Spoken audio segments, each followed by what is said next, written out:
करे क़त्ल कयो वियो आहे। उहो कलाक खनि तड़पंदो रहियो पर पुलिस बि उते मौजूद हुई।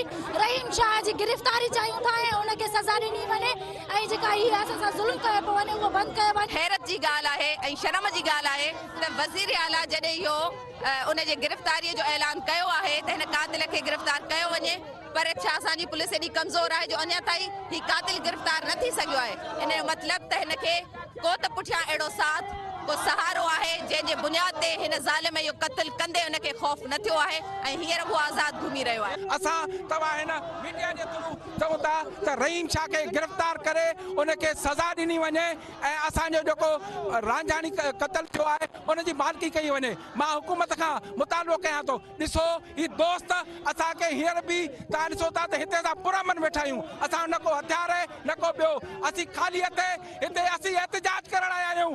असीं कत्ल भी असीं थियूं, मारिया भी असीं वञूं, माण्हू मारी न सघंदा, लेकिन असांखे कयो वञे थो। कोई इंसाफ़ कोन्हे ऐं कोई इंसाफ़ ॾियण वारो माण्हू असांजा नौजवान मरनि पिया, असांखे कत्ल कयो पियो वञे, असांजा लाश पिया आहिनि, पर ही एहतिजाज असांजो रोकीनि था। असांजो पुरअमन एहतिजाज आहे। असां चऊं था त ख़ुदा रा असांजो एहतिजाज पूरा करे कयूं।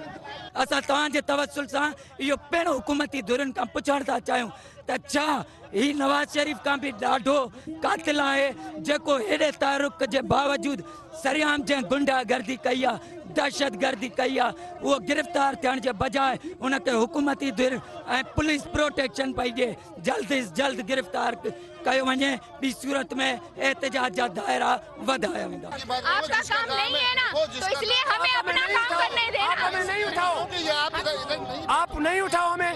जहाँ तो कातिल गिरफ्तार करो, जहाँ तो हमारे ऊपर गोलियां चलाओ, जहाँ तो मारो सबको, अब मरने के लिए।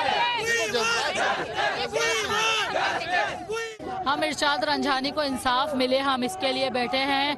हम चाहते हैं डीएसपी मलिर जो है और जिस तरीके से बर्बरियत उसने खुलेआम दिखाई है रहीम शाह ने, फौरी तौर पर उसको गिरफ्तार करके उसको सज़ा दी जाए, क्योंकि माशरे में इस तरह की सफाकियत जो फैलाई जा रही है उससे निपटने की ज़रूरत है कि खुलेआम आपके कातिल दंदनाते फिर रहे हैं और रियासत कोई एक्शन भी नहीं लेती है बल्कि कातिलों को सपोर्ट करती है। तो आज ये जो सारे साथी आए हम उनके साथ यकजहती भी शो करते हैं और हम जब भी चाहते हैं कि जल्द से जल्द मुल्ज़िमान को कैफरे किरदार तक पहुँचाया जाए। ये हिकिड़ी तमामु घणी वहशतनाक हरकत कई है। तव्हां भले कहिड़े बि हिसाब सां ॾिसो, हिकु इंसान आहे उन सां इन तरीक़े सां वरवा करणु ऐं उते पुलिस इंतज़ामिया सभु बेवस हुजे ऐं हिकिड़ो कातिल दहशतगर्द।